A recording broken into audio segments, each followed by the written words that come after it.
Hi, this is Galen of Netsurfer Pro. I just wanted to say here at the beginning, we try to keep this show pretty lighthearted, pretty no bummers, but unfortunately right now the world is pretty scary. So just wanted to say, if you want to do anything, if you feel like you need to take some kind of action, we ask that you donate to the Palestinian Children's Relief Fund, the PCRF. I myself have donated, and it's a good way to actually help out. Even, a small amount, even the littlest bit that you can spare will help immensely. So thank you very much and enjoy the show. I'm connecting to the internet.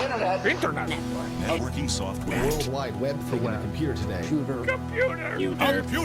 Computer. Netsurfer Pro. Alright, we made it out of Spooky Month. We made it out of Housetober. We finally got out of the house. Yeah, I know. It took so long. Yeah. It was almost like boat levels. Honestly, True. if there was a houseboat, we would be fucked. Oh, God, yeah. Honestly, the hardest part about getting out of the house is that you have to touch grass afterwards, and I've literally never touched grass in my life. I know, you kind of float over it. It's really impressive, honestly. Do you have, bee wings or something? I don't have bee wings. It's more that I have this power where I can only float a few inches off the ground. Unless I say my name backwards minus the first letter. Okay, I'm not gonna make you do that. Okay, good. Unless it would give me a free lunch special. We'll see. We'll see. But, hey, thank you very much for listening to Talksurfer Show, a whirlwind ride through whatever we want. I'm your main host this week, Galen. And I'm your co-host this week, Matthew Marisa. And we're just here to talk about some stuff, and surf about some stuff. We do know surfing, by the way. Yeah. I've never touched water in my life. I actually float above water. Nice. That's my power. Yeah. It's a step above Jesus. Yeah. Yeah. Jesus could walk on water, but could he float on water? Sorry, I'm hydrophobic. Yeah. So, you just hate water so much. Speaking of hating water, what are your thoughts on water levels? Oh, water Especially levels? in 2D platformers. Oh, 2D platformer water levels? Well, notoriously, they are all terrible, and not a single game has ever done it well. In fact, I don't think there's ever been a good 2D platformer ever. Especially not recently. Oh, wait. You're forgetting about Ukulele Impossible Layer. Come on. Oh, yeah, sorry, of course. But there is a good number 2. Yes, there's a pretty decent contender right now for the queen spot here on 2D platformers, and that is Super Mario Wonder. Wonder when those flowers are gonna shut up. This is sort of a state of the meme, because I've seen so many people making like memes of these talking flowers. Yes. So Super Mario Wonder, new Mario game. It's great. There's a lot of cool, weird, interesting ideas, but we need to talk about the talking flowers. Yeah. This is like one of the highlights of the game. One of the things they showed off super early. Yeah. You're in the Flower Kingdom, which means caterpillar people, but also flower people. And also, like, these, like, they look like yellow fire flowers, but almost like a trumpet horn. Yeah. Where you can see into their throats. It is a :0 face. Yeah. That's a really good way of putting it. Yeah. Like, yeah. They got the like, oh god, there was like a show or something that had that style that I'm trying to remember. Oh man. Nanalon? That's good. I'm gonna say yes to AKA that. Nanalan? AKA Banana Man. AKA the Smiley singing Boulevard of Broken Dreams. Yeah. But yeah, Super Mario Wonder's flowers have kind of taken the internet by storm a bit. I love it because, like, they're kind of annoying. Sometimes they're just, like, weird freaks. And the internet has really latched onto the weird freaks bit. Yup. I've seen a lot of, like, speech bubble replacements, but with them saying, like, what if there were 2 guys on the moon and one of them killed the other with a rock?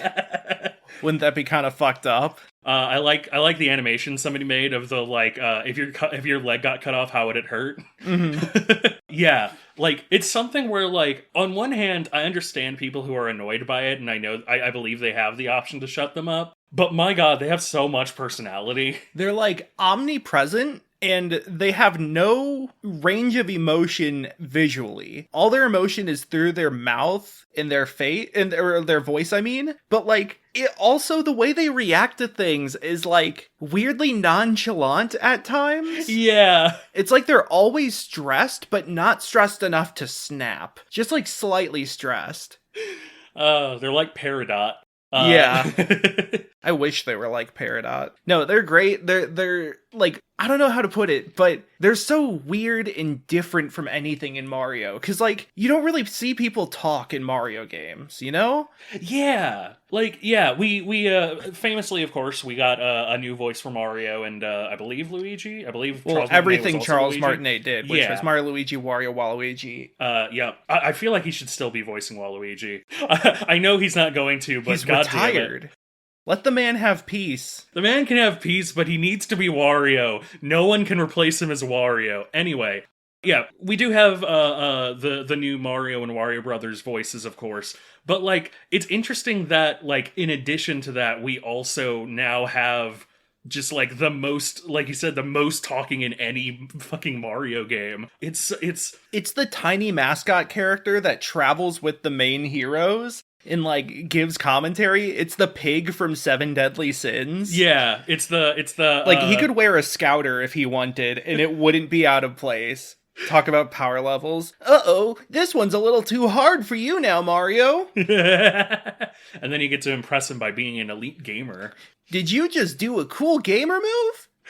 Wow, you just did what's known as a pro gamer move. Yeah. A few highlights for the actual gameplay. So for reference, I am in the desert world, which is one of the 4th worlds, which is to say, so you go through 3 worlds, and then after the 3rd one, you get to choose which of the next 3 you do next. Yep. I believe New Super Mario Brothers did the same thing, or one of them did a similar thing. No. Was it 3D Land that did it? There was one of them that had a very similar thing. But, point being... Yeah, so point being, you're thinking of Shrek Party. Oh! Of course, I'm often thinking about Shrek Party. So, I think what's worth noting is that this was made by a separate studio than the normal Mario games. It still has a lot of the New Soup or New Super Mario Brothers sort of energy. Like, it has twirling. Yep. But at the same time, it has a lot of unique character and charm. The most obvious are the Wonder Flowers, which change the level that you play in, which can have a variety of effects. Sometimes it creates like a weird auto-scroller. Sometimes it changes the properties of you. Like there's one that makes you tall. Yep. And when you duck, the scenery ducks. There's one where instead of walking on the 2D plane, you end up like walking as though it's like an isometric, like a top-down view. Yeah, it's like Ultima or Zelda or Ultima. Yeah, you walk on the wall essentially. There's some that like weirdly modify the level, like one that tilts the level so that everything's at an angle. It's really clever. It genuinely feels like I don't know what's going to happen. Yeah. This is still in line with the design philosophy of Mario, which has always been about giving each level sort of an identity. But I think it just takes it to another step in this one. Yeah. I've had this sort of lowercase t theory, I'll say. This hypothesis for a little while of like the eras of Nintendo. That like there's slightly defined eras. For example, like the GameCube era is what I like to call fun Nintendo. It's like experimental Nintendo. Yeah, it's like a lot of things were very wacky, a lot of things were very non-standard to how they eventually would be. That's when you got Wind Waker, Sunshine, etc., etc. All the Mario sports games and their like wacky different takes on it. Then in like Wii, you had like casual Nintendo. I use that term neutrally. It's not necessarily a bad thing, but like, you had a lot of games that were directly more targeted towards like a broader audience. You did still have a lot of the like, high concept stuff of like Twilight Princess, what have you, Metroid Prime. I feel like Wii was like wide Nintendo. Yeah. They were both trying to appear to the most casual crowd, which is Grandpa. Yeah. But then they also were kind of trying to work in more mature things, which I feel like that's when they really started publishing more mature things. Remember Red Steel? God, yeah. Red Steel needs to make a comeback. Does it? Probably not. Cold Steel, though. Cold Steel needs to. Yeah. And then, like, I would say that the previous era we were in is prestige Nintendo. This is, like, Wii U to, like, early Switch of, like, Nintendo essentially trying to be like, we're still here and we're a massive player. They kind of rested on their laurels. Yeah. For better or worse, I think, like, Switch had a lot of good experimentation, and it gave us things like ARMS, which are, like, interesting bits. I think ARMS was decent. I don't need to get into it right now.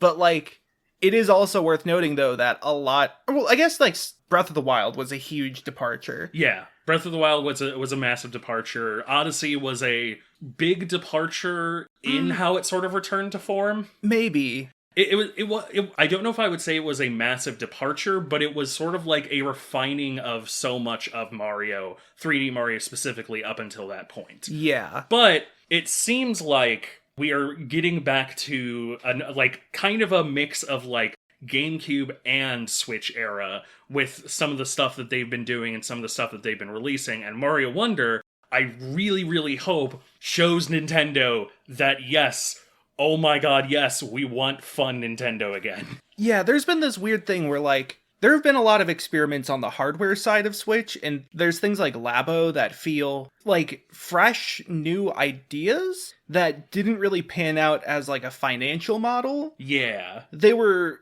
well received in the moment, but I don't think in history they're going to necessarily be, like, a major turning point. But, like, at the same time, there's been a lot of just safe Nintendo stuff, like how kind of minimal the sports games and spin-offs have been. Yeah, god, yeah. And I think one thing about that is that Mario had sort of a standard, or like a set of standards, it felt like. Yeah. The way I use it is, like, Charging Chuck became a really prominent enemy because, like, they were brought back in 3D World on the Wii U, but then, like, all the spin-offs after that use Charging Chuck. And I feel like that is emblematic of, like, they're not trying to add new enemies too much to Mario, or new characters. Odyssey kind of broke the seal on that, but really only in the form of, like, the NPCs and not the enemies specifically. Yeah. There were like the some. Brutals, but yeah. There were the Brutals, there were the Gushin. Yeah, the Blowies. But, like, Wonder, it has so many enemies that are unique to Wonder, and I think that's really nice. Yeah, there's like the weird shell hoppy dudes; those are great. You play as one. It's really cool. I also feel like, as far as this era of Nintendo goes, like, there's always been Switch 2 rumors, even a year after Switch 1. Yeah, but, like, I feel like we might be in the point where they are kind of letting other studios make games, or at least, like, experimenting with their own series, because they're gearing to do their next console. And, like, if this is on sort of the sunset phase, yeah, then it's fine to sort of flex a little bit. Nintendo made a shit ton of money off the Switch. Like, the Switch was successful enough that I think they have room to experiment. Yeah. And I feel like they've made up their losses from the Wii U now, which is why we're seeing this. Yes. Like, the Wii U was bad, and I think a lot of the safe Mario stuff made sense because of that. But, like, now that the Switch is stable and such a mainstay, it feels like they're putting their attention towards new games. I feel like old games on the Switch could use some work. Yeah. We never got any updates for the Mario Party games that really mattered, and that's sad as someone who is a defender of Superstars. Or no, a defender of Super Mario Party and a lover of Superstars. Yeah. And a fighter of Mario Party 3. I love Mario Party 3. Exactly. I'll fight in it, though. Yeah, you're going to fight in it. Mario Party 3, it's on Nintendo Switch Online. I do think that the online is great. Like, yes. I think now it's great. I definitely get the feeling that, like, when it first came out, it was just like, do you want to play Smash on Mario Kart Online? Yeah, it was, do you want to play Smash or Mario Kart Online? And then after that, it was, hey, do you want to play more Animal Crossing for a month and then never play it again? The decision to include DLC in it is very nice. Yes. Yeah. Like, especially with the booster pass for Mario Kart. I would very genuinely say I think it, in some part, carries it. Yeah. But honestly, like you said, I think that the online now is worth it. I will also say, though, like, it's worth it if you can get a family plan with at least one other person. Like, yeah. I think that $40 is a hard maximum, and I would even try and get one other person on that family plan, just because, like, you know, something that's, you know, $30 to $20 for a year of it is honestly pretty decent for what you get out of it. And I mean, I like a lot of the old games that they've been putting on. I like that they've continued to support it still, even if they've kind of laxed a bit. Like, I want them to keep supporting it. I want them to get not just GoldenEye, but, like, I would love it if they could get get more rare stuff. Oh my god, get more rare stuff. Perfect Dark, Conquer, Diddy Kong Racing. Yes. That's like they gotta get that one. Banjo-Tooie? Aren't they getting Banjo-Tooie? They probably are, actually, now that I say about it. It'd be fun if they had the Xbox version of Stop and Swap. Yeah. Where it's just tied to a save file. But back to Mario Wonder. We got a little off track. Yes, yeah. Nintendo doing pretty decent right now. I'll still never forgive them for fucking Mario Golf not being particularly good. I was hyped for that game, and I was disappointed. Anyway, Mario Wonder is really good. You can turn into an elephant. Yep. So the next thing, though, is that I like the badge system. I think that's really fun. Badges were a thing in the RPGs, obviously, but they were never really used in the mainline games. I like it as, like having an alternative moveset or like customizability like that is just really nice in a platformer. Yep. Bring back Impossible Layer. Impossible Layer had tonics, some of which were just visual, but a lot of them had gameplay elements. Yeah. And I feel like this is in a lot of ways based off of Impossible Layer. Also because they have a swimming badge, which is kind of works the same way as swimming in Impossible Layer, where you like spin underwater. Yeah. It's not like a default moveset, but it is a nice option because, you know, if you know you're going into a water level, just equip the spinning swimming badge. Hard to say. You gotta keep that all in now. Yep. Mm-hmm. Yeah. If I had one criticism, it would just be that the first badge you get is probably generally the most useful. It's very good, the parachute cap. The parachute cap. Also, I'm upset that they have uncanonized Toad's head. Or Toad's hat, rather. They did? Yeah, I'm fairly certain that the mushroom is now just Toad's head. Like they should have done the thing where like he uses that as the cap. Well, the princesses they create a hat instead of using their crowns. Yeah. And we all know if Peach takes off her crown, she turns into a toad. True. So like that makes sense. But Daisy?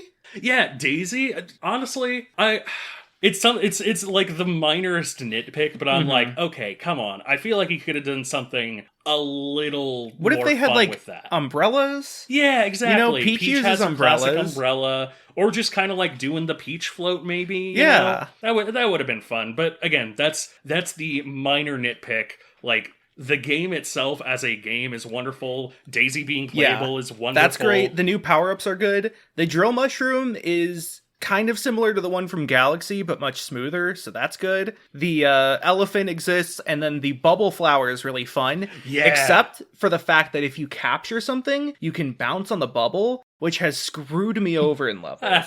Because here's the thing. Okay, so I think the thing I respect the most about this game is that it has interesting variety in ways that Nintendo doesn't always provide. There are breather levels, or like break levels, which are easier than normal platforming levels. Oftentimes they don't have a Wonder Flower, but they instead have some sort of gimmick. Like there are puzzle levels where you have to sort of look for clues in the environment. Yeah. There's one that is entirely invisible blocks, so it's like building the level as you go. Yeah. There's one that was like legit a getting over it level where there's no death. It's just like platforming that's annoying and you fall down when you miss. Yeah. And here's the thing, those are all things that are big in the Mario Maker community. And then also the special road level, or like there is a Star World spoiler, and the Star World levels are actually genuinely pretty hard, in my opinion, especially for Mario. And it feels like they're taking inspiration from Mario Maker, or at least from ways that the community has sort of reinterpreted the mechanics of Mario.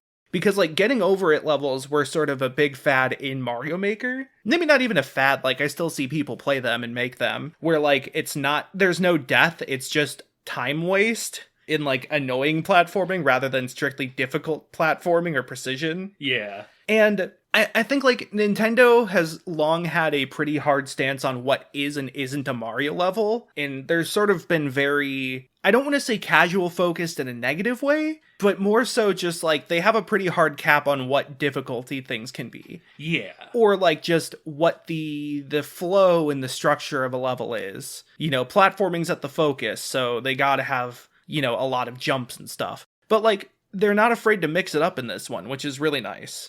Yeah. There's some elements of that in previous games, like 3D Land and 3D World had like the optical illusion levels and the Captain Toad levels, but this feels like they're really trying to make that a core part of Mario rather than like a guest appearance or a way to use a gimmick on the console. Yeah. Yeah, Nintendo has been okay, I can't make this claim, but I'm going to anyway. Nintendo feels like one of the few companies that still really has core design bibles. Like, like Miyamoto has a bible of like, this is what a Mario game is, this is what a Mario game needs, and you cannot stray from this too much, or else it's not Mario. And like, it seems like Wonder has been an attempt to really branch out from that and really like try to capture a new era of Mario. And God, I'm here for it. To me, I think it's a mix of they are the Disney of game companies. Yes. They have a brand to protect, and that brand is very intentional. So they try not to stay outside the brand too much. And B, like, they have had literally the guy who made Mario still works at the company in sort of as an advisor role now, but for a long time he was in a sort of managerial position creatively. Like, he was still a director on these games. He either directed taking part. Yeah, he either directed or he like mentored the people who directed. So it's easy to see how they could become kind of stagnant and homogenized by virtue of the main influence being kind of the same person or led by the same person. Yeah. So it's just having outside eyes on the project with a little bit more freedom helps. Yeah. I think. I hope Nintendo gets a little more lax in some of their other games, though. Yeah, I fingers crossed. We're not going to talk about it much, but the Thousand Year Door remake is also coming out sooner rather than later, and oh my god, I'm so fucking hyped for it, and I really, really hope that, like, I really hope that it sells well, that it is a good game, and that it, like, really kind of shows them, going out and going back to, branching out and having these strange non-standard games is good and fun and profitable. Yeah. Nintendo, hit us up if you want to do a podcast episode. We'll talk about Sonic. We'll talk about Sonic Frontiers. Yeah. Masahiro Sakurai, if you're listening to this, and I know you are. Sakurai, if you're listening, come talk to us about Rivals of Aether, please. Oh my god, yes. Please. Yes. And Dan Fernacey, if you ever want to talk about Smash Brothers, also hit us up. So, yeah. I feel like Dan there's got to be another game he would be more willing to talk about. Like, I feel like we got to talk about, like, Burnout Paradise with him. Nothing other than a soul read. Hell yeah. Oh my goodness. Anyways, that aside, another video game topic. We have mostly video game topics. Yeah. Oh, wait, hang on. Ring, ring, ring, ring. Oh, let me just pick this up here. Oh, yep. Oh, sorry. I just had to take a call on my garlic phone because I think we're going to go to... Well, it's not Gardic phone. You've led the listeners astray. Well, yeah, but it sounds like Gardic phone, and so it's like a... it's a cross. We're not talking about Gardic. Okay, so I play a lot of Survivors games, which is to say things like Vampire Survivors. That's the there's not really a good name for the genre. I call them Survivor games, but that sounds like the show Survivor, or it sounds too close to survival games, which are completely different. I know Vinny of Vinesauce, the guy famous for being on the news twice, calls them garlic likes because of the garlic item from Vampire Survivors that has become kind of synonymous with the genre. Very iconic.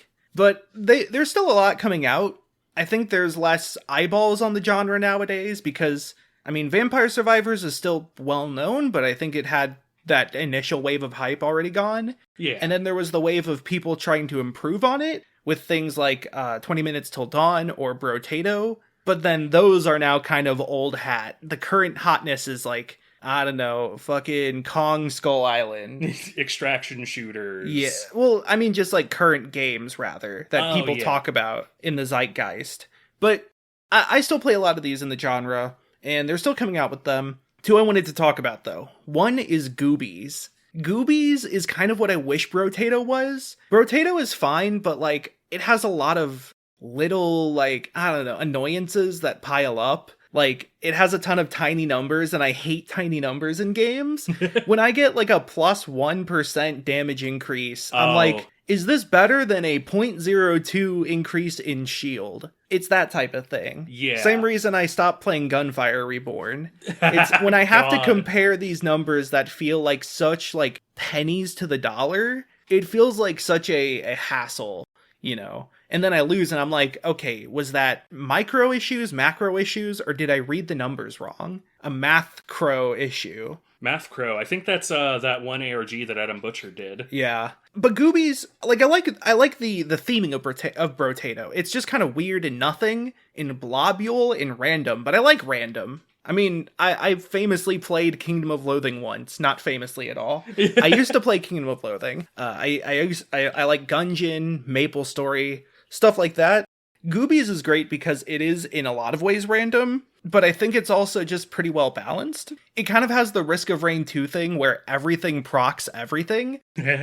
So like, you know, you have a basic attack, and then you have like the missile launcher that's like when you hit an attack, you have a chance to fire a missile. And then you have the thing that's like when you hit an attack, it has a chance to split into 3 small bombs. But then like your basic attack can proc either of those, and then either of those can proc the other. And so you end up with a ton of projectiles on screen, which is honestly one of the best feelings in these types of games, is the visual power creep, or just visual creep. When like when it looks like a bunch of fireworks going off, that is when my brain activates and I go hee hee. Neuron activation. Yeah. So like I love that when that happens. That's also a big part of why I enjoy Risk of Rain 2. And Goobies just does a really good job at that, while also being pretty easy to read, pretty straightforward visually, just, I don't know, an enjoyable one. It is kind of like, I don't know, it's like if you tried to make a game where the main character's name was literally like Scrimblow Blimblow. So I think that turns a lot of people off and makes it feel a little too memey, but it's not like Meme Run, you know? It's not like Meat Boy where they just say Forever Alone and they show the Forever Alone face. It's got its own sort of personality to it. Yeah. So that one's fun. The enemies are kind of basic, though. I feel like it could use some more variety there, but otherwise it's good. I would like to interject here with an anti-hype corner here. Ooh, uh-oh. Is it about the Deep Rock Galactic one? It sure fucking is. I knew it. Yeah, this is a very brief thing. So Deep Rock Galactic is a phenomenal game. You should play it, buy all the DLCs, support the devs. They're wonderful. I love them. One of the best video games ever made. Literally my 16th favorite video game ever made. They're making a Survivors-like. They don't need to. I'm not hyped for it because I keep looking at it and going, why? Like, you don't need a specific reason, and like, I don't think they're specifically just following trends or anything. I'm willing to bet they really want to make this game, and I mean, you know, it's Deep Rock. Like, Deep Rock itself is a game they've been working on for literally years. I'm sure they want to work on something else. But it just... Deep Rock is just something that, without getting too far into it, I don't think translates well into a Survivor's life. Yeah. There needs to be a lot more of the variety of enemies, the variety of things you can pick up, the variety of characters there are is kind of limited in Deep Rock. Like, even if you have maybe different characters or different loadouts or something, it's still like, you're only really picking between the 4 core ones, and it's something where I don't think you can really make it without kind of expanding on Deep Rock itself, like Deep Rock as a quote-unquote brand, and I don't know, I don't think Deep Rock as a quote-unquote brand needs this particular game. I will maybe pick it up on sale, like, I'm willing to bet it'll be a perfectly fun game, and like, I still very much like these devs, want to support them. I have opinions over Deep Rock, but pretty much all of them are positive. I've played the Deep Rock. I played the demo for the Deep Rock Survivors, and I think the aspect of mining out the level works really well for a Survivor type game. I think that's good. Fair.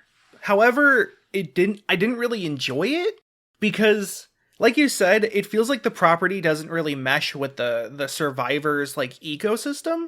Like the weaponry and attacks all felt kind of boring and bland. It didn't feel like there was either variety or scale or like stuff like that or quantity. Yeah. And from what I understand, Deep Rock is more of a game where you have very hard limits because it's both cooperative and about like risk reward. Yeah. As far as how far down you can actually mine. There's definitely an aspect of like pushing too far ahead versus, being able to secure an area to some extent, and or like always having the looming threat of a wave coming at you in any area. But like it's not an Omnigod megafucker game. Yeah. Where your goal is to become the big power man. Yeah. And I feel like while there's games that definitely aren't about being the big power man that kind of work as survivor games, I think you kind of need an element of that to make it meaningful, Yeah. It's, again, without getting too deep into my specific opinions, some of my least favorite missions of the game are the ones where you're like, your job is kill the big guy, because the game itself is just slightly not suited for it. Mm-hmm. But like with that being said, it's also just that I felt like, I don't know, like the weapons weren't that interesting. It just felt like there wasn't enough to really grab me, because I feel like with survivor games, the reason you don't see many where you are weak and you stay weak is because like that kind of requires other systems. Like being weak in a game while still being interesting often relies on like resource management or tension. Things like, Resident Evil, or most survival horror games. You are weak in that you don't have many ways to deal damage to a necessary degree, and you are frail. Or you have something like a bullet hell where you die in one hit, but you have a lot of survivability, and the game is about that. But like, most survival games don't really go, or most survivor games don't really go into full bullet hell territory. Like, a lot of them don't even show your hitbox. But then, like, you're kind of expected to soak up damage, oftentimes, due to the sheer number of enemies. And so, like, the game becomes about the progression of, you start off pretty weak, but by the time the run is done, you're super strong. And maybe you need strategy and, like, some reflexes to defend against that. But there's almost always a point where it stops becoming basic bitch mode, Yeah. I think, like, Nordic Ashes is one that I've played quite a bit, and that one has a much later point where you do that, and you have to work a lot harder, but it still has that point where you become really powerful and do a bunch of things. It's just like the route to that takes more work. Whereas it felt like with Deep Rock Survivors, when I played the demo, at the time there wasn't really an endpoint that felt satisfying. Like, the further I leveled up, it felt like there wasn't going to be a carrot at the end of the stick. Which is dumb, because it sounds like I'm just saying I want big monkey brain flashy lights. But, like, yeah, that's kind of the appeal of the genre to me. Yeah. And, like, even if I'm thinking about what I'm doing in, like, build order or kiting or whatever, like, it still doesn't really mean anything when I can play, like, Diablo 2 and do that same thing, but with more flashy lights. My favorite part of Vampire Survivors core is when I stop having to walk around the enemies and I can start walking towards the enemies. Exactly. Like, when I stop surviving and I start farming. Mm-hmm. Yeah. So, going to Pathfinder Gallowspire Survivors, it's wild that it exists because it's Pathfinder, and, like, I don't know what they're doing with their games. Like, obviously I know they're tabletop games, but, like, I guess they have CRPGs? But then they have this, a Survivors game, which feels kind of like a trend chasing sort of thing, but it's so late in the genre that they've missed the boat if that's the case. Biggest problem with the game right now is that there is not a good dead zone for the control stick. I have a control stick that is very sensitive in one direction, which is down right, where, like, if my thumb is resting on it, oftentimes it'll end up moving down right, but if I take my thumb off, sometimes it sticks and it goes that way. The thing is, this is only a problem in, like, 2 games. This one, and another Survivor game where I asked the dev, hey, could you put in a dead zone? And they were like, yeah, sure. And then it works perfectly. Nice. Vampire Survivors, 20 Minutes Till Dawn, Brotato, Goobies, Barbarian, yet another zombie survival game. Nordic Ashes, Soulstone Survivors. I'm going through my Garlic Zone collection on Steam of all my Garlic games. Bioprototype, Bone Razor Minions, Crafty Survivors, which is the best one, Halls of Torment, Rogue Genasi, Spirit Hunters Infinite Horde, and Hollow Survivors do not have this problem. Or Hollow Cure, sorry. Yeah, get fucked, Pathfinder. So, like, please just add, like, a tiny dead zone so that I don't run into enemies. Add an option, please. I think the progression of it is very low. Even in a game like Rogue Legacy, where it's kind of obvious that you have to, grind to progress, I still like having the illusion that I'm losing because it's my fault. I think once there's like a weird valley where, like, if I know I have to grind, fine. I can compartmentalize that. That is now an objective. That's like what incremental games are. If I know it's entirely skill, then sure, I can just work at it and try out new things, try to improve my skill. But the closer those two get, much like Red Dragon in the middle there's the point where you are not sure if you have to grind or if you are bad, and that's the worst feeling. Yeah. Because it's like, it feels like either you're putting in effort that's not worth it, or you're putting in too much effort. Like you're either putting in too much effort or you're not putting in enough, which makes you kind of, at least it makes me self-critical. But then also it feels disappointing when it's like, I thought I could do that and I was just bad, but now I've leveled up and the challenge is gone? There's a middle ground that's very hard to reach, but it feels like Pathfinder Gallowspire Survivors is a little too on the grind for objectives end. But even then, I'm not sure if that is what I need to do. It's like 60% of the way through. It's not 50% in the middle awful mode, but it's not completely I have to grind and that's the only way to progress. It's still in maybe the valley, it is. though. Yeah, maybe I have to grind and that's the only way to progress, but it's not clear. Whereas I think a lot of times it is a little clear. As far as like the gameplay itself goes, other than that though, there's 3 characters. There's like a stat system where you have the 6 main stats and they all do something different. I think that's really fun. I like the idea of trying out different stat combinations. It doesn't really give a exact numeric bonus. It just says what the stats do, but not how much they benefit you. I'm sure there's like a wiki somewhere where you can like remove a point, then start a run, and then look at your stats and then see what they are, and then move the point around, start another run. You could spade it, I'm sure. I'm gonna slightly criticize that. There are games where wikis make sense. I do not think a Survivor's Like is one. Unless it's like really complicated. Yeah. Like I think Vampire Survivors has enough like secrets and stuff that they don't outright tell you that it makes sense. Yeah. Like but just like what stats do, I feel like should be up front, Yeah. Now, that being said though, there's all the other progression stuff makes sense and I think is explained well. There's a few different types of progression, and it feels like generally there's something I can improve each time I die, so it doesn't feel like I do a run and I can't even get anything out of it. The characters are fairly unique. They all have like passives that you slowly unlock, and those make the character more unique. They just have a fighter, rogue, and wizard, I believe. The classic 3. The classic, yeah. The warrior, the rogue, and the magic man. Yep.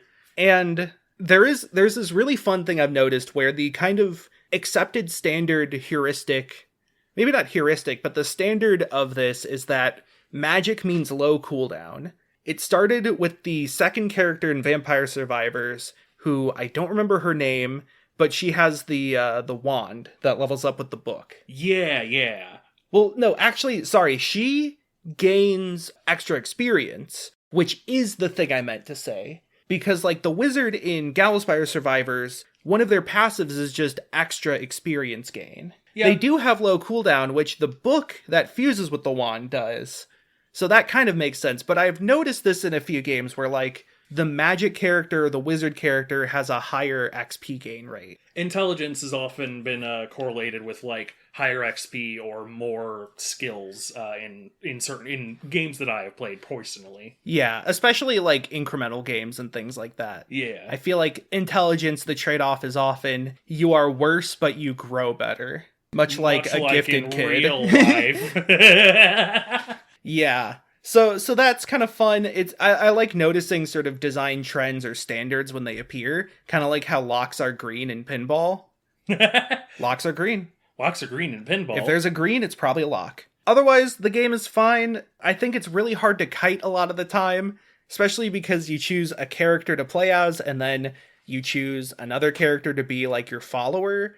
but it's hard enough to kite all the bullshit on screen with one character, so like introducing a second one just means they're probably gonna die. I think the one thing though is I wish there were more characters, just because okay, Pathfinder and D&D. Pathfinder started as a spin-off of 3.5 by people who were mad about 4th edition, and they were like, we're gonna make our own 3.5. And then they did, and Pathfinder 1st edition kind of became this whole like, it was popular because it wasn't D&D 4th edition, but then 5th edition came around and that was big. And I feel like the main appeal of Pathfinder 1st edition now is that it is a crunchy game for like assholes who want to build a wacky character. It is the build game. If you like builds, you'll like Pathfinder. Oh god. If you're like a theory crafter who likes to, find weird interactions or min-max, if you're like a real Johnny Jenny type, then you'll probably like some aspects of 1st edition. However, one of my favorite things is the sheer amount of classes in 1st edition. Because you have the main classes, as seen in also D&D. You have like a few side classes they've added over time, like Alchemist, Inquisitor, Pirate, or I think like Swashbuckler, Oracle, Witch. And then you have hybrid classes, which are combinations of the other classes.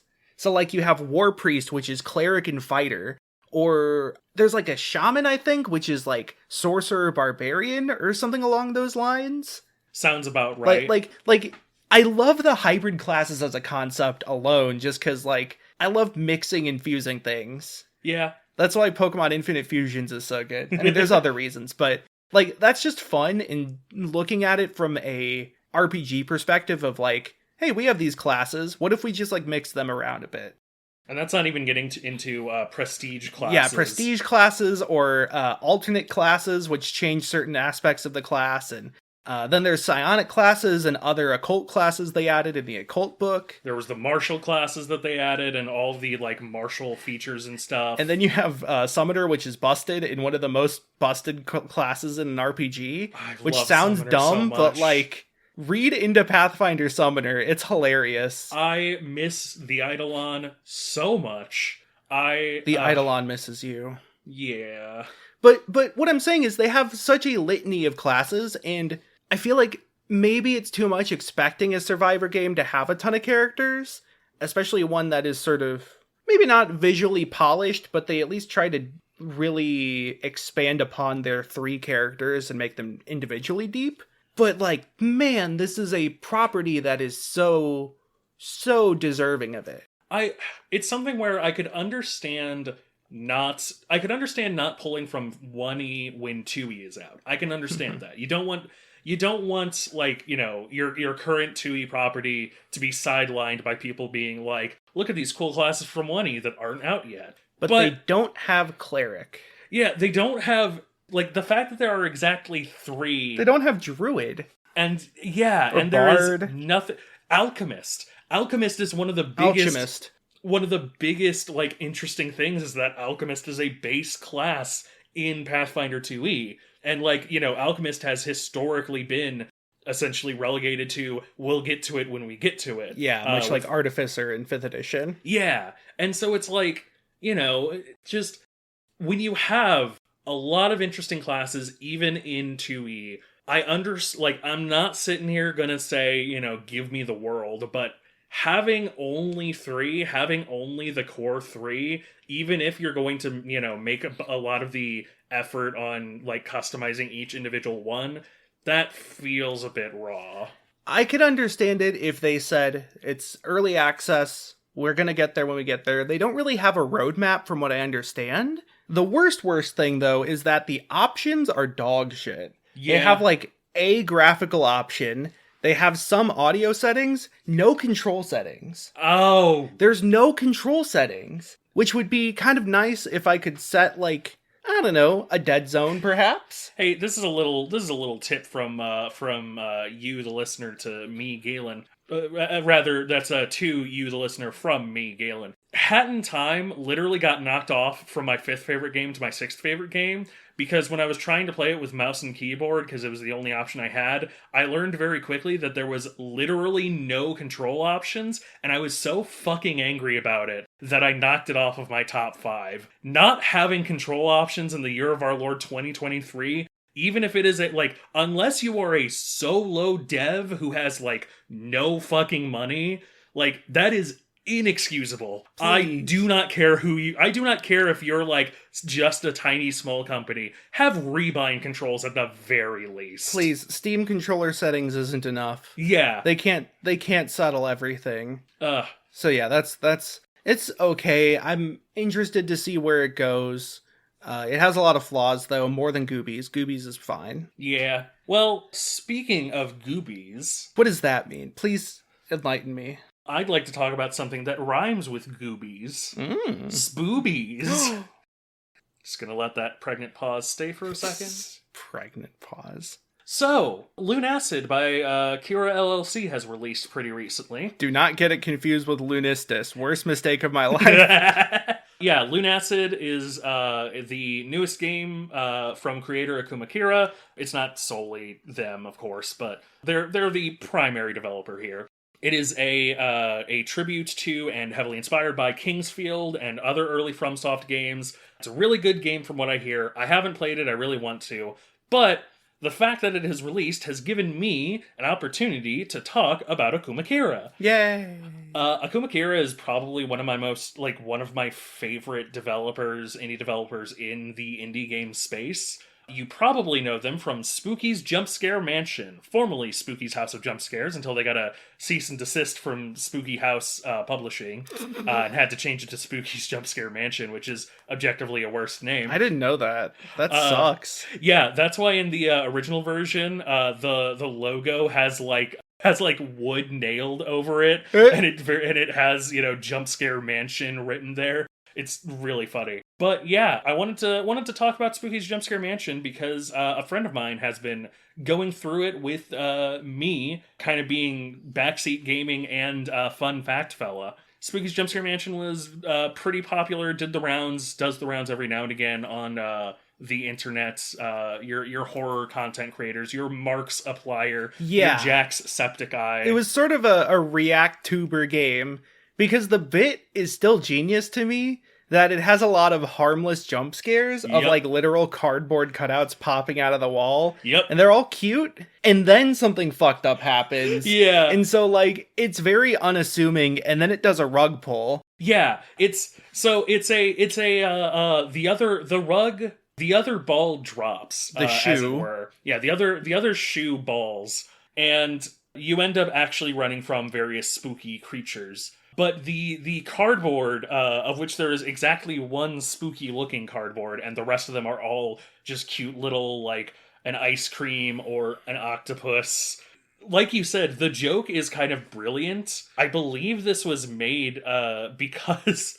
I don't know how 100% true this is. I believe that Spookies was made because Akuma Kira was watching a Let's Play of Nightmare Creatures and got increasingly upset at all of the random jump scares that the game threw at you. And so the cardboard jump scares never go away, and it's so brilliant because you'll be running from fucking Bab, the Silent Hill monster, and then suddenly there's a cardboard ice cream cone, and you jump.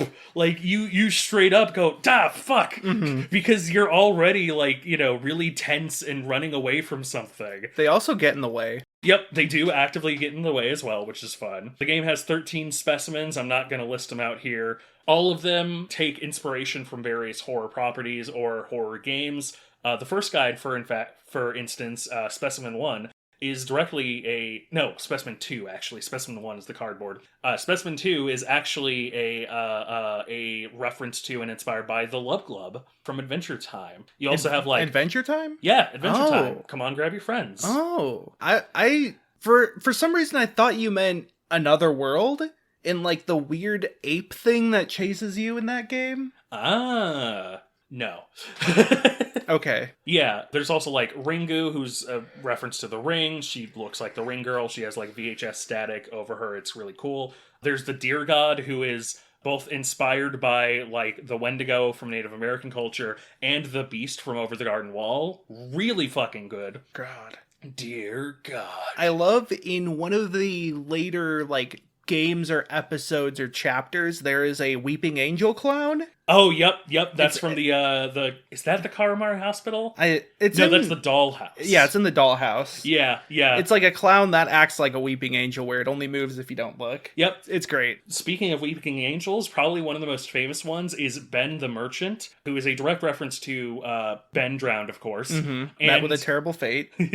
He's a big puppet guy who looks like the Happy Mask salesman. And he pokes out your eyes. It's gross. Great. But yeah, he is also the Weeping Angel or the Peanuts from SCP. Mm-hmm. Yeah, it is a really, really interesting game. It's also really interesting that like a big part of what makes the game work is that most of the rooms are randomly assigned, but a lot of them repeat, and that sounds like it might get grating until some of the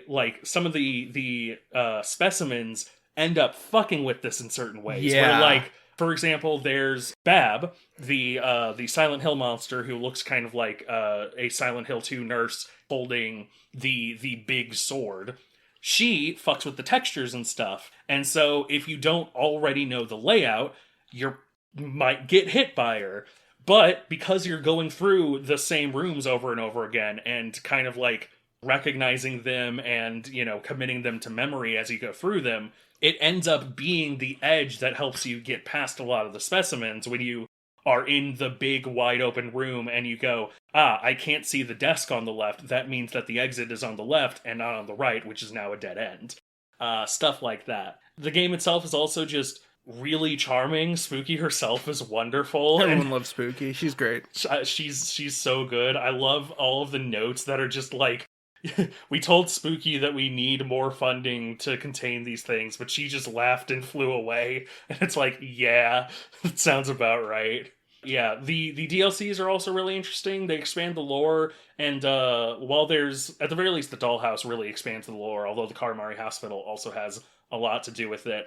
There's games that, like, expand the lore that I'm kind of like, on, like, Faith 2 is the example that I think of. Faith 3 really tied it together, but Faith 2 is a game that I always was kind of like, I feel like Faith 1 is such a perfect product as is, that Faith 2 doesn't really help build upon. And then Faith 3 is pretty good, so, you know, it all works out. But the Spookies itself and the DLCs are really good, really interesting, and I think they expanded and really, like, explained the story in a fun way that, like, actually kind of comes to a really nice ending. Yeah, but I also really just want to shout out Akumakira because, oh my god, so many of their games are so good, and so few people have heard of things that aren't Spooky's Jumpscare Mansion. You need to play Basilisk 2000. Yeah, we streamed it. Yeah, we streamed Basilisk 2000. It is one of the most interesting games ever created. I forced you to finish it. Yeah, you straight up forced me to continue it because I was so fucking scared of it, and I'm still pretty scared of it. But it is one of the most interesting things ever created. The original Basilisk is also quite good. Lunacid, like I said, has been getting rave reviews, and it just recently came out of early access, and there's no reason to think that it isn't still really good. Lost in Vivo. Lost in Vivo did get some circuit. I know that, like, Vinesauce played it. Lost in Vivo is also an incredibly interesting game that, like, is 100% worth your time, but it's also probably the one I have least experience with, and so I can't say much more about it, but, like, it's one of those fun games that really likes to fuck with you, and then, like, it, you know, it's one of those games that doesn't necessarily, like, it isn't out to get you, as it were, but it does use a lot of the genre conventions and the tropes and things you come to expect to fuck with you in the future and, like, you know, really keep you on edge the entire time. Mm-hmm. Yeah, Akumakira, one of my favorite creators. Like, just so much of what they touch is gold. Obviously, they're not, like, a solely one-person project, but they have they have a lot of the influence on the games that they have created, and it is worth just shouting them out as a person because, man, it's good. Man, I love their stuff. I just want to mention Basilisk 2000 is great. Not just is it haunting, but like a game with a fake game like IDE that you then use as part of the game is genius. Yeah. I still have a lot of my notes from like the item tags and map names and stuff. Yep. But also it really plays around with the idea of like navigation. The way you actually find new places is really interesting and like complicated and really, really cool, and I don't want to spoil it. Yeah. But like there's a lot of like using parts of the game that you wouldn't normally expect to then find other parts of the game. Yeah. If you need a little more prompting, I can spoil the first one because it's not a terribly long thing. The first one is an SNES emulator horror game. By that I mean, when you open it, it comes with like a fake little desktop that you open a fake SNES file in, and you play it. It is a like in the fiction unreleased SNES game that like you end up going through save states of to actually learn the story of, which is like, I believe this was made in like just kind of a day or 1 or 2 days. That is one of the most interesting fucking ideas for any game like I would love if somebody took that concept and like really delved back into it. We've already got things like, the Haunted Demo Disc and games that play off of that. I would love if there was, something that would kind of refine that concept as well. But yeah, it's Basilisk 2000. Play it. It's $2. You have $2. I have $2. Like it's so good. Please play it. You should also check out pretty much every other Akumakira game. At least anything that is on Steam will probably do you right. All right, something completely different. Yep. So I've still been playing Pinball. Oh, isn't that the thing with the green keys? The green locks. Oh yeah, the green locks. Not keys. Green keys are in a different game. Darn. So I've definitely just been playing a ton of pinball recently. I'm in a pinball league now. I'm doing okay. I'm maybe a little above average. I'm not sure really. As far as like my favorite tables, that's changed a little bit since we did the episode. I think like my favorite right now is, Medieval Madness is up there, Godzilla's up there. Those are also the number 1 and 2 pinball table on like Pinsider. Nice. Those are the most popular. I really like Rush. I really like Toy Story 4. I like Godfather. The Jersey Jack Godfather is pretty good. Yeah. I think I've gotten really into the Hot Wheels table, which is weird because it's not that good, but I'm like weirdly addicted to it. I don't know. Help me.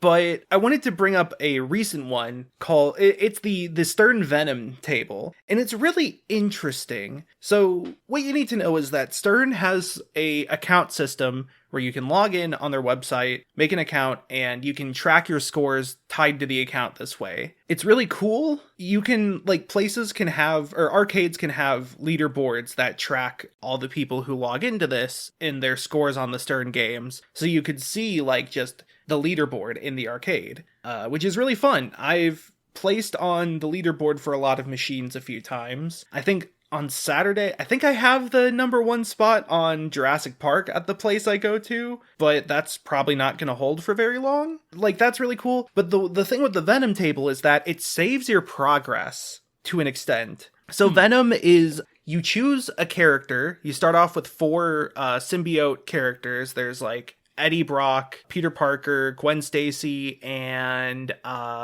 who is the last one who has the suit? It's not Carnage, I assume. No, it's another person. It's another human. Either way, it's 4 different Venoms. They have a few different elements. On the regular version of the table, it's mainly just which skill shots are available and then what combos are available. On the pro version, it actually changes the layout of the table slightly. Ooh.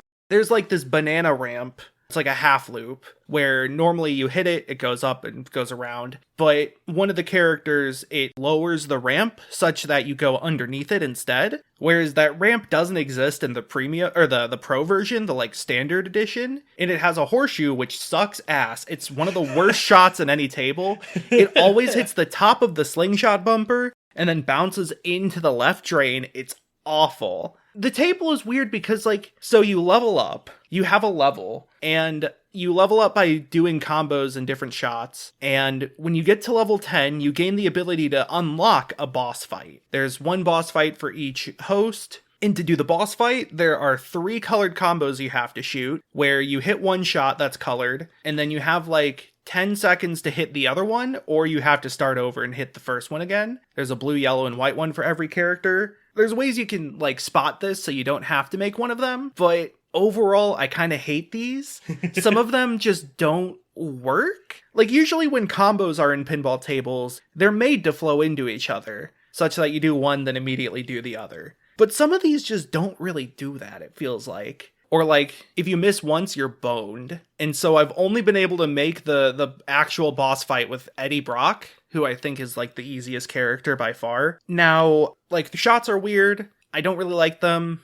The level system, I think it mainly gives you a few more points and you do more damage in fights. When you play in a tournament, you are not supposed to log in and use your save progress. If you log in to save your score, you're supposed to use the option that starts fresh. A lot of people don't know that, so, like, I'll go to League Night and people will, like, just automatically log in and without really paying attention, they'll keep their progress. I'm like, hey, by the way, you're not supposed to do that in the future. And it's not like I get cheated out of a ball. Like, I'm not salty about it. Yeah. But it is a fold that makes it a little logistically complicated. Yeah. Especially for very casual people who just kind of do it once a week, you know? They're not super hardcore into it. But there's not a whole lot else to do. There's, like, a few other objectives. There's Doppelganger, which sometimes appears. There's Carnage, who is like a captive ball, and if you hit it, you fight him, and then you get a multi-ball. The main thing is just the level ups and then the boss fights. Now, for one thing, if you start over, it's very hard to get to level 10 and fight a boss in one ball. Yay. I don't know how people do it.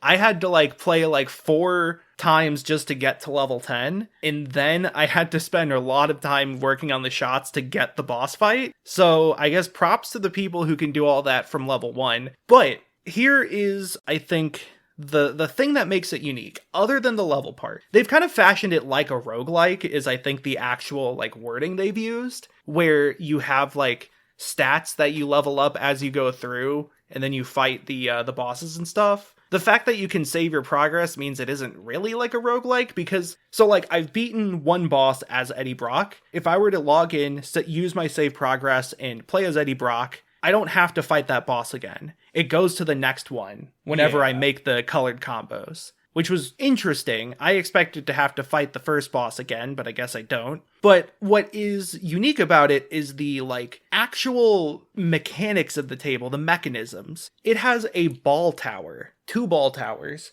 Whenever you make a ramp shot or any shot that goes up, or like the elevator shots, which, like, launch the ball up a tube, it goes into a little, like, gutter on the right side or the left side, and then it goes into a, like, vertical tower that has 2 or 3 balls in it, and it ejects the bottom ball, and then that ball goes back to your flippers. Now, what's interesting is that it ejects the ball before the first ball up top actually reaches that tower. There's a switch at the opening of the gutter that tells the tower to launch a ball, meaning that you get the ball back faster than normal. Yeah.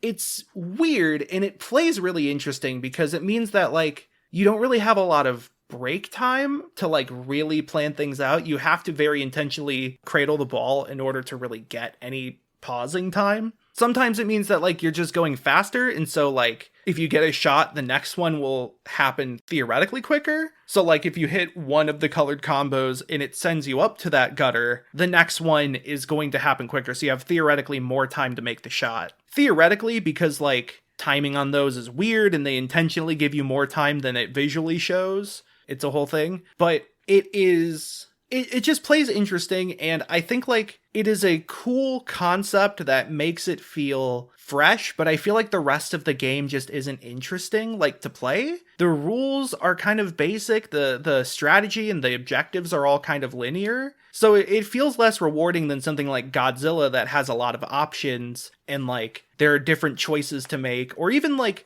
I was pretty negative on Deadpool for a while, and I've given it another chance and found that there is some interesting stuff, especially, like, when you try to like prep for certain team ups and then you try to lock the ball for the mini Deadpool before you start a fight. Like those are all different aspects that you then have to learn about and then combine into a solid game plan and strategy. Whereas it feels like Venom, the strategy is super plain. Like you hit the colored combos and then you fight the boss. It doesn't feel like there's much in the way of like other objectives or separate goals. And even choosing a character doesn't feel super... Like they're all different, but that feels like the only really meaningful choice you have in the game. And like the shots aren't particularly unique. And so like the ball return aspect feels like a gimmick just because it doesn't have a lot else backing it up. Like I feel like if it were a more complete game with like interesting shots and a variety of strategies and objectives, that would make it a really cool thing. But because it feels like there's not a lot there, it feels like the ball return system, the like bowling ball system almost, it feels like that's trying to carry the weight of the table on its back. And those tables are heavy. I did want to say two more things. Jurassic Park, I've started to love. It is also kind of linear, but it has a lot of variety in the shots, as well as like there's a lot of different sub objectives to complete within each separate mode. So it feels like there's a lot more like decision making as far as what I want to prioritize or do, which is cool. And then I also wanted to say, quick note about the last pinball time. I said it would be cool if there's a Street Fighter table. Apparently there is already one, and apparently it sucks. Yay! So, I don't know, make a better one this time. Well, that's been The Cradle, this segment where Matthew Marisa talks about pinball. Oh, wait! Sudden smash in here. That's right. I would like to pitch you a pinball design. Go ahead and use my patented 1.0 to 1.5 scale of how good of a pinball table design idea it would be. Ahem. Donkey Kong Pinball. So, hear me out here. Number one, the rails are minecarts. We got that. You can spell out banana. We got that. Why wouldn't you spell out Kong? I mean, you could probably like you spell do in out the Kong. Donkey Kong games. Yeah, true. See, I was just thinking banana because, you know, it's really iconic. But you got the Donkey Kong barrels to blast out of. You could probably have some kind of fun little mini game where the flippers become bongos to you know, Donkey Konga, etc., etc. That'd be a fun little thing. You have the option of multiple different Kongs. You have like if you want this to be a character thing, Lord knows you have, you know, an entire family of Kongs. And you have an entire family of gremlins, basically, and iconic villains to really grab from. You could also very easily probably slip in maybe a like Donkey Kong OG reference with like the throwing barrels down. Yeah, I feel like you would have a shot that is like the scaffolding. Yep. You would probably have the animal buddies as like allies that you light through like a mystery. Like, I feel like Squawk would be the ball save. Yes. You know? On Guard would be, I don't know, something. There would have to be maybe like a little water section that On Guard or does something with. It's like the ball hold. Maybe. I don't know what the multi-ball would necessarily be. Well, it could probably be one with like mini multi-balls where you hit like a DK barrel a few times and then you get like a partner. Yeah. And then there would be one greater multi-ball. That's like you complete an objective a few times, and then it's like the Kong family multi-ball. Hell yeah. You could have funky mode. Yeah, you could have funky mode. Come on, Nintendo. Why the fuck aren't you doing this already? Why do we have to make your ideas for you? Yeah, that's a good one. I can appreciate it. What would you rate it? Say like a 1.2, 1.3? Which is pretty good if you ask me. There's a lot of bad ideas. That's fair. I keep seeing people wanting a Lego table, which I think is really funny because Legos are famously not often spherical. Yeah. Like, I get it, especially because a lot of people want that to be American Pinball, who did the Hot Wheels table, and so another toy makes sense. That's my favorite album, by the way. American Pinball? Yep. It's my favorite Midwest math rock band. But yeah, I think that's a funny concept that I saw, and I was like I understand, but also this is kind of really funny. Well, you haven't heard the pitch. The ball is a 4x4 Lego. Oh, yeah. So it's like air hockey. Yep. Not at all, actually. Pinpuck. It just kind of keeps getting stuck. Just doesn't move. Oh no, that would suck. That'd be so bad. Yeah. I hit it too hard and it actually got built onto the side of the stage. That just means you won. Yeah. All right. So, bit of a long episode. To cap this off, quick anime Rex. That's right, we're anime heads now. Yeah. Never thought you'd see the day, but you have seen the day. If there's one thing that you probably have always thought about this show, it's I bet those people don't like anime or manga or anything. So I bet they don't even like Garugamesh. So that's why we're talking about Handshakers.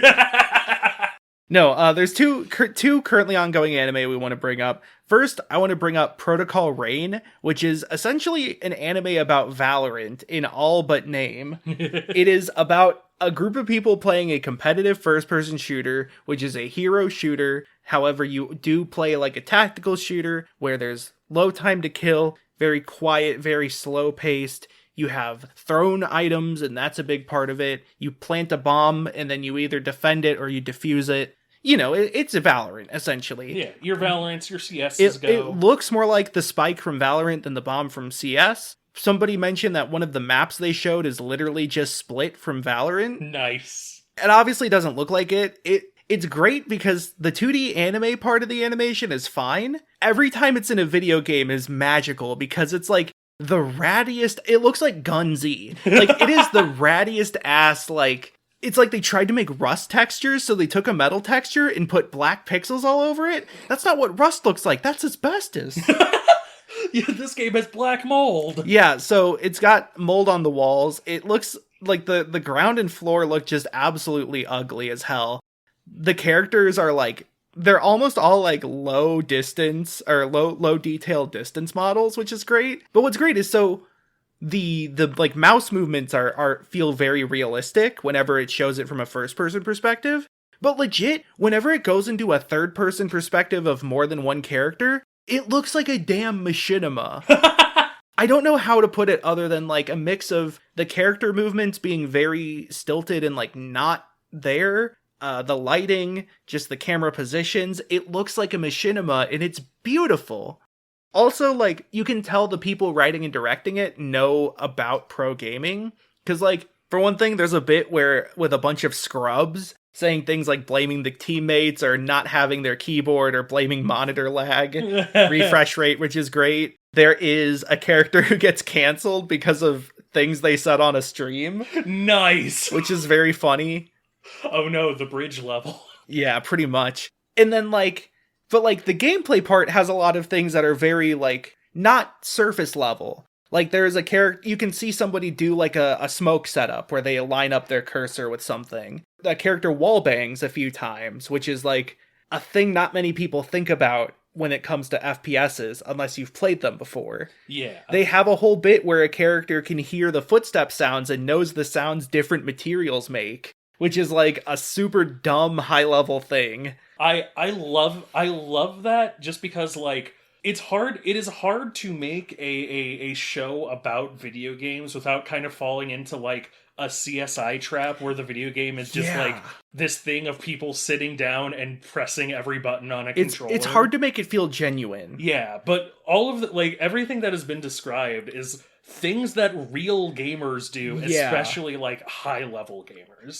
It's I really hope that Young Ladies Don't Play Fighting Games gets an anime adaptation, because that's the other one that like feels very sincere in how it looks at both the community and the process of playing a game. Just a little recommendation for that one. But like because like there's stuff about existing video games. High Score Girl is fantastic, and that's about actual Capcom games. And then there's also the manga Destroy All Humans, which is about actual Magic and people playing Magic and people using real decks that were in the meta at the time. Yep.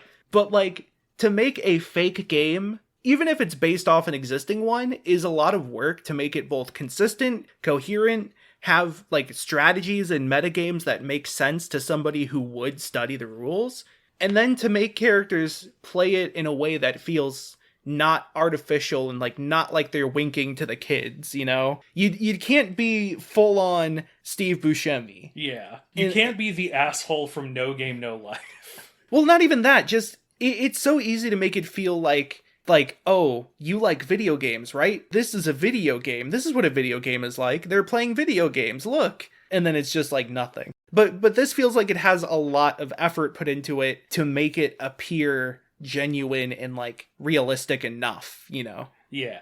It's pretty great. Also, they use Discord, but it's called, actually, I think it's just called Accord, which is the opposite. Yeah, but like they have Discord, which is, you know, a step above a lot of other things. Wixcord. The other anime that I believe we want to talk about here is one that we've both been watching and both liked enough that we ended up reading just the entire fucking manga, which is I'm in love with the Villainess. Yeah, okay.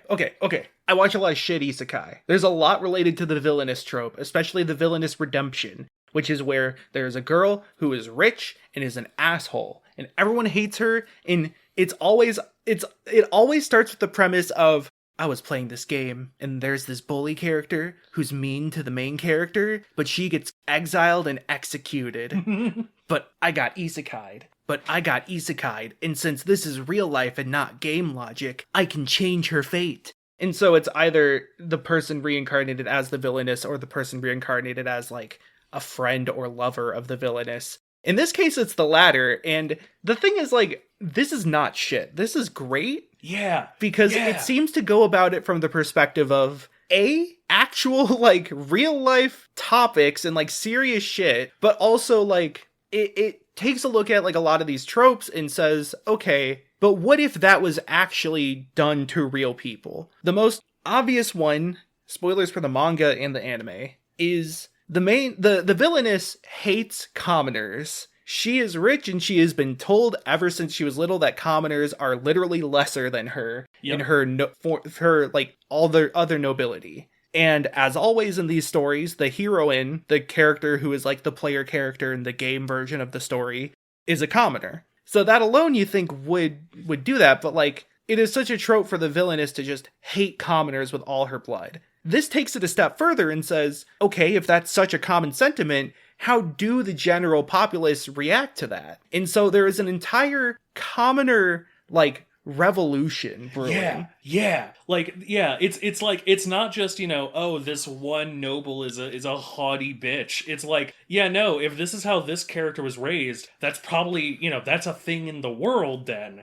And, like, that, you know, would make a lot of sense for it to be like, yeah, the commoners hate being the commoners and seeing nobility and, you know, just kind of being told they're just strictly better than them for no particular reason. And so, like, yeah, there's an entire commoner revolution that it also plays around with a lot because a lot of the characters react to it in very different ways. Yeah, it takes the Villainess a long time to actually, like, gain a new perspective. She doesn't change her mind quickly at all. Yeah, to the point where, like, without getting into too much spoilers, like, her lashing out at someone is kind of a catalyst for, like, later events that she comes to regret, that she comes to, like, look back on and be like, I think I might have caused this and I feel terrible.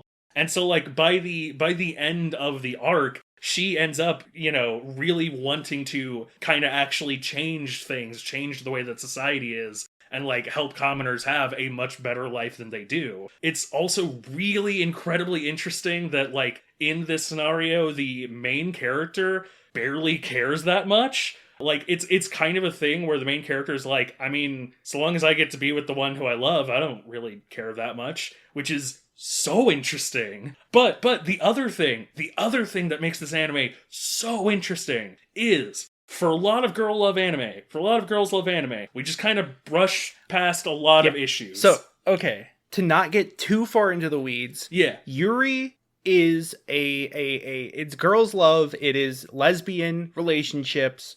Oftentimes it doesn't directly state that those are relationships. Like, honestly, it's a miracle whenever a series does just say, we're dating now. Yeah. And this is because of...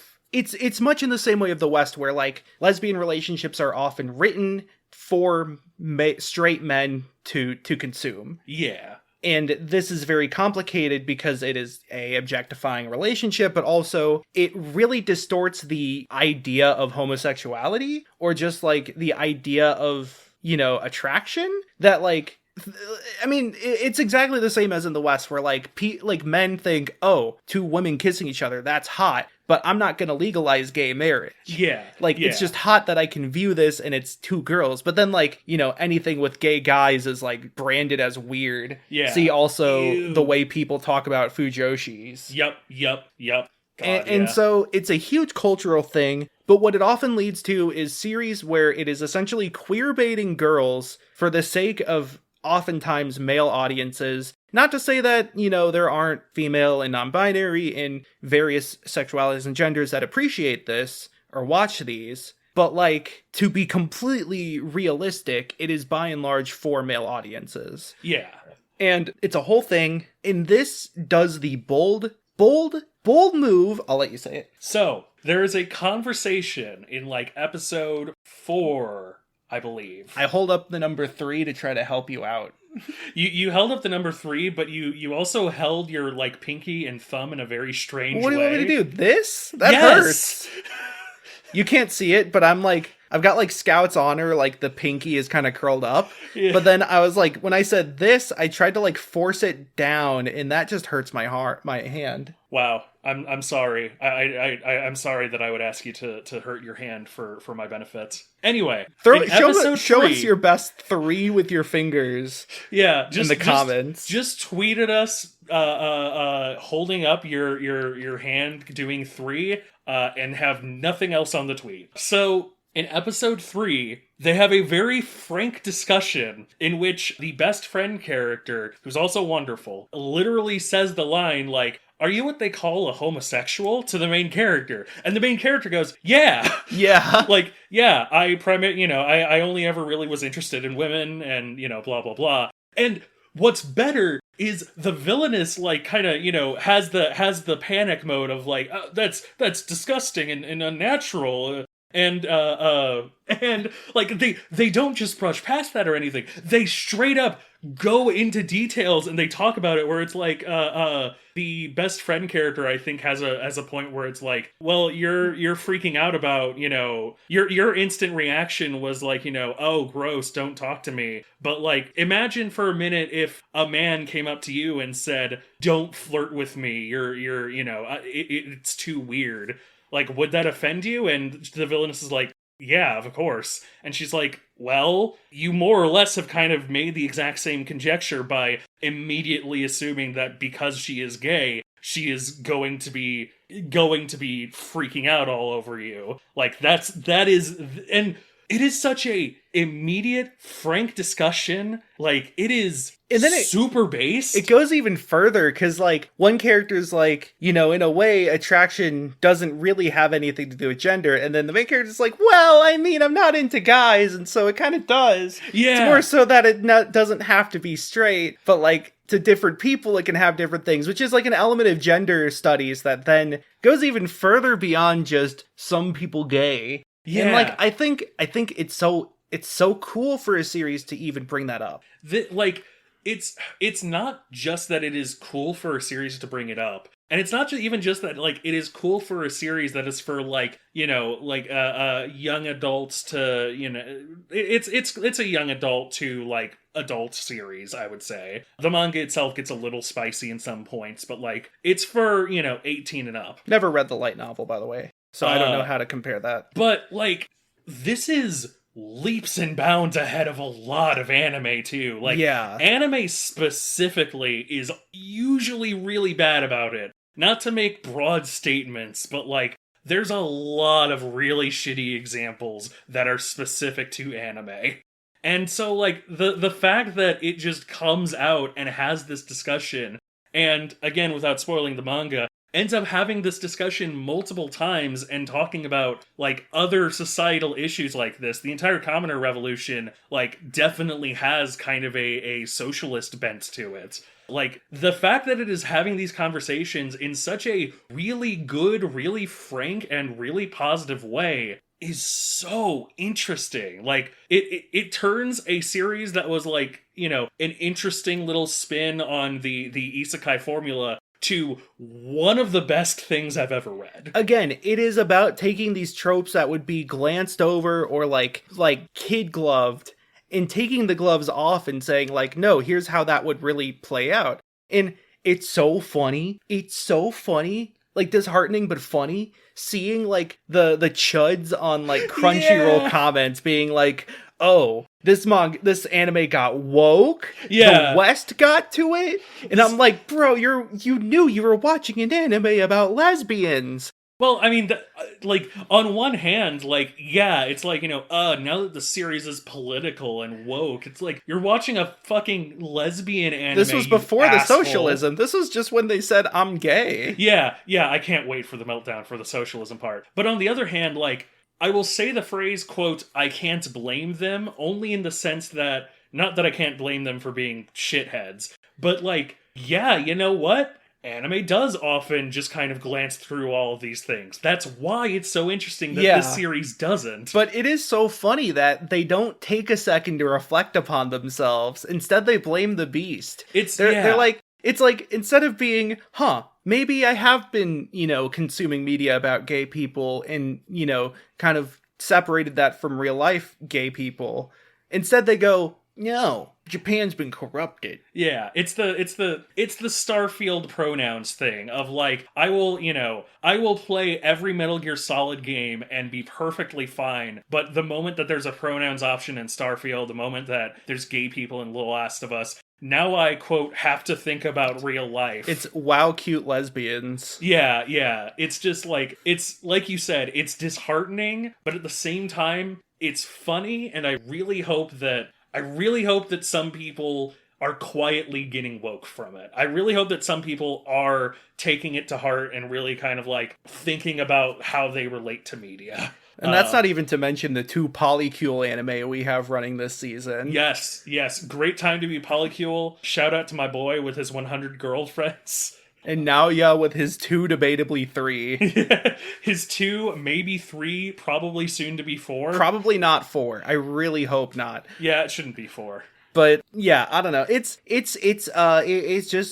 good. It's a good series. Watch it, read it. The theme for Villainous has this really fun sort of, I don't know, it's a fun theme. It's good. Also watch Freyrin while you're at it. That shit made me cry on episode 1. And I can't watch anymore because it's so sad. Yep, I still need to watch it.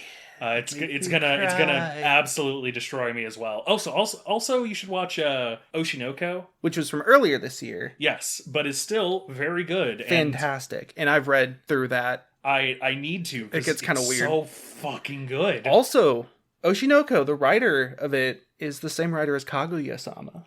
Really? I didn't know that. Yeah, that's a pretty fun one. Kaguya-sama's also very good. Also, as of Sunday, Dr. Stone is back in Jump. The manga is continuing. I can't believe it. Basically, what we're saying is you should probably be watching anime. The anime or season reading right manga. Now, or reading manga, but Eminence is season 2 of Eminence is here, and that's a great series. I'm really trying to get Galen to watch it. He doesn't seem to want to. Instead, we're watching Handshakers for some reason. God help me. Handshakers. More like Go hands me off to someone else. Handshakers, X-Arm, what's next? Shoulder Pals? Shoulder Pals. Well, hey. Knees and toes. Hands, shoulders, knees, and toes. Well, hey, speaking of arms, I think I'm gonna say farewell to arms and farewell to this podcast episode. And I'm going to say Cat's Cradle. I'm gonna say the cat's in the cradle with the silver spoon. Little Boy Blue and the Golden Baboon. Anyways, that means it's time for us to leave. Yeah. You can follow us on any podcasting platform you like. Give us a like, give us a rating, give us a review. Let us know how we're doing. Let us know what you want to see next or things you just think we should check out. You can also mention those to us on our Twitter at NetSurferPro, where we tweet teasers on upcoming episodes. Should have a few up pretty soon about that. And you can follow me on Twitter at Twackaroo. I post updates on when I go live on my stream, as well as pinball scores mainly. I stream on twitch.tv/twack, TWAK, where I stream most weekdays, I would say. But importantly, this November, I am raising money again for Juvenile Diabetes Research Foundation. It is National Diabetes Awareness Month, and it's a great charity. They do a lot of work for research and funding research and development of new treatments for type 1 diabetes, which is huge. I've talked about it on my streams there, but like the funding and efforts of the Juvenile Diabetes Research Foundation has helped tremendously. I have a glucose monitor, a continuous glucose monitor called the Guardian sensor, which automatically checks my blood sugar. And then if it's too high above a range, it tells my pump to give me a bit of insulin. It has helped my blood sugars tremendously. That did not exist like 4 or 5 years ago. Goodness. Like, this is a recent thing approved by the JDRF after, approved by the FDA after a, long process of submission and research and development. And like, I can't understate how much this matters and how much it helps me and people like me in similar situations. So like, but specifically, I'm raising money by playing through Shadow the Hedgehog. And for every $50 I raise, I add another playthrough to the game. I was going to do 3 playthroughs to start off, but one of them ended up being very quick, so I guess I'll probably do 4. And, if you want to see me play through one of the best games ever. One of the games of all time? Yeah, one of the games of all time. If you want to see the Candy from a Baby cutscene, or the United States will never give in to terrorist scene, or the Damforth Chaos Emerald scene, or really any of them, or the one where the general appears behind Shadow with a gun and he's like, I've come to kill you, Shadow. Unfortunately, I think you've already missed, what they say, the more the merrier. Well, that's a boss fight. That's not a cutscene. Yes, of course. Yeah, if you want to see any of those great cutscenes or boss fights or levels, check those out and check out the stream and donate $50 or, for every $50 I raise. You don't have to donate exactly 50. Nope. Any amount helps. Donate $500. That's a command from me. That's so many playthroughs. Any amount helps. And you can find me on YouTube at Twack, and I make videos. You sure do. Hey, as for me, you can find me on TikTok and for now on Twitter at Galen Wilson. That's at GALANWILS0N. I post my hot takes and videos on my cats sometime. You can find me on YouTube at The Only Galen on YouTube, and you can find me on Twitch at Machine Gun Vampire, where I might go live one of these days. You sure will. I sure will. More recently, I've been actually writing for videos and stuff, so if there's anything to follow, maybe follow the YouTube channel. I might actually have a video out sooner rather than later. But for right now, thank you very much for listening to Talksurfer Show. This has been a pretty good time. Well, like a good time to end the episode. Oh! Nande? Nandeska? Ada. Ada. I didn't like that. The masculine ada. That's a good thing. Everybody's always like, oh, mommy, ara. Like, what about the daddies, huh? Ada. No, they say yada yada. Yada yada. Yada yada. My favorite Charlie Brown quote. Yada yada. Yada daze. What if Charlie Brown just said, give me a fucking break? Fuck. Let Charlie Brown say fuck. Who owns Charlie Brown? Put him in multiverses. I think the most likely character for Peanuts to say fuck is Lucy. Followed by Snoopy. Yeah. And then Sally. And then, probably Schroeder, and then Charlie Brown. Yeah. Give us your Charlie Brown character saying fuck headcanons in the comments. Let us know who you think says fuck. Oh, wait, no, I forgot. Peppermint Patty. Oh, yep. But no, Marcy is a step above Peppermint Patty. Lucy has a stall that says 5 cents and I'll say fuck. The doctor is in. The fucker is in. The fuckers. All right.